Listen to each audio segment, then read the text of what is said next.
Alright, people, now let's talk about this because the Kabbalah and Freemasonry are synonymous. They are locked in. Trust me, they are. But I'm going to show you some information. It says rejecting all the wild and useless speculations of the Zendavesta, the Kabbalah, the Gnostics, the schools are the religion and philosophy of Masonry. The Kabbalah, the Gnostics people, and the schools, the ancient mystery schools, the pagan antiquity. Masonry is a search after light. What knowledge are you searching after? Because remember, light represents knowledge. That search leads us directly back, as you can see, to the Kabbalah. Doesn't lead them to the Bible, doesn't lead them to the Torah. It leads them straight to the Kabbalah. I'm gonna show you what the Kabbalah is. In that ancient and little understood medley of absurdity and philosophy, the initiate will find the source of many doctrines. Many doctrines. Now, personally, I believe all the religions of nowadays, like Islam, Buddhism, Hinduism, all these other Eastern mystery religions, I believe a lot of these different religions stem from the Kabbalah people. Like I said, including Islam. Now watch this. All truly dogmatic religions, Islam is dogmatic, and other religions are dogmatic. All truly dogmatic religions have issued from the Kabbalah and return to it everything scientific and grand in the religious dreams of all the Illuminati, Jacob Boehme, if I'm saying his name correctly, Swedenborg, St. Martin, and others, is borrowed from the Kabbalah, and all Masonic, let me read that again, and all the Masonic associations owe to it their secrets and their symbols. People, this is talking about the Kabbalah, this is not talking about the Bible. The Talmud, those writings that we're talking about with the Kabbalah have nothing to do with the Torah nor the Bible, the Old Testament nor the New Testament. So what is the Kabbalah? Most of you probably never heard of it, but let me show you a little video showing you what these people are really talking about, what they're really practicing.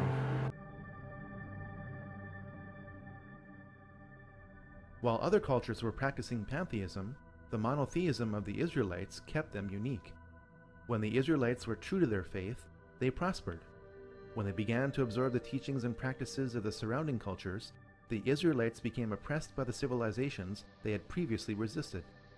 Those within Judaism who were tempted by the occult practices of the surrounding cultures became the vehicle by which secret societies continued right up to today. Practitioners of the occult within Judaism codified their beliefs in a sub-religion which became known as Kabbalah. On the surface, Kabbalism appears to be Judaism. In reality, it is the exact opposite of Judaism. The Kabbalah offers an occult counter-explanation to the revelations of the Jewish prophets and the history of the Israelites. The Kabbalah depicts Moses as an occult figure whose purpose was to initiate the Israelites back into the more enlightened and advanced teachings of Egypt. We must grasp this if we are to understand much of what is happening in Israel today. We must also understand that the teachings of all secret societies flow through the Kabbalah. A girlfriend of mine was going all the time and to these classes. They're classes. It's the Kabbalah Learning Center. And basically the Kabbalah is the mystical interpretation of the New Testament. And she kept telling me about this really charismatic rabbi named Eitan who told these great stories, and she kept going on and on about it. And, and I said, listen, I'm not even Jewish. Why are you telling me these things? And she's like, you don't have to be Jewish. Just come and take study. And if you like it, you like it. If you don't, leave. So I did. And then, most importantly, the symbolism of the shells and the husks of the Kelly pot and what that means, and what that symbolism, the implications of that symbolism are for the non-Jews. But to get there, you have to kind of explain like the whole creation story, summarize it at least, if you could, wherever you want to start off the top of your head. You have an image of the reverse, the backside of an American dollar bill? Yeah, it's up. Okay. If you look to your left, you'll see a pyramid, and the capstone on that pyramid is an eye emanating light. I'm going to go back to the Greeks now and back to Alexandria and this climate where we have Neo-Pythagoreanism and Middle Platonism and Philo, and explain what all this symbolism means, because it relates directly to what you just put up about Tohu, Bohu, and Tikkun Olam. The eye on the top signifies the one, which is known as the monad in Greek and the Ein Sof in Kabbalah. You'll notice that it is emanating rays of light. Those are the emanations of the one which produce being. The remainder of the pyramid is produced by the emanations of those rays of light in a hierarchy of being. Origins coming from the Canaanite religion as well. Absolutely, yes. It's Yeah. all paganism. Mhm. They largely discard the Torah, except that they look at the Torah as an allegory. There was a Jew named Philo the Jew of Alexandria, Egypt. And at the time that he lived, which is the lifetime of Christ, Alexandria was the largest Jewish community in the world, larger than Jerusalem, much larger. And it housed most of the Jewish intellectuals. And Philo the Jew incorporated Canaanite religion, the oral traditions of the Jews, and Platonic philosophy in an environment where Neo-Pythagoreanism and Middle Platonism were thriving. And he utilized the Torah as an allegory, just as Jacob and Esau represent Jews and Gentiles. He went through the Torah again and again and said that it was an allegory to these Greek ideas. Tohu and Tikkun is vitally important to what I'm going to be discussing today. It's directly to creation and the destruction of the present world that we live in, and the creation of the Gentiles, and the ultimate destruction, annihilation, genocide of the Gentiles. Jewish mysticism in the form of the Kabbalah. And so when you talk about mysticism, by the way, it embraces a lot of related topics. Metaphysics, of course, is simply the basic nature or structure of being. And that, incidentally, in Russia is a subdivision of the field of physics, a little differently than we organize ourselves in this country. Cosmology, of course, is the study of the origin of the universe, and most mysticisms focus on this issue, among others. And they generally are regarded as theosophies, systems of conjectures into the divine nature. What is God really like? And so forth. And occultism is, of course, the study or attempt to control supernatural powers.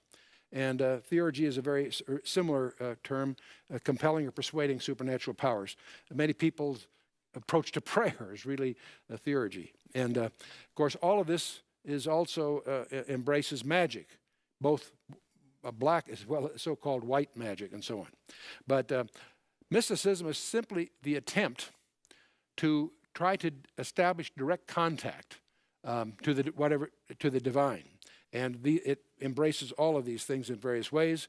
But the Kabbalah is the one that we're going to sort of focus on in these sessions, which has a number of elements. Esotericism is part of it, that there are secrets, truth, that are relegated to the inside group, only the elite, only those that are really on the inside can embrace the real truth. And of course, it also includes Gnosticism, Greek, Christian, and also mixed very much with, strangely enough, Muslim superstitions.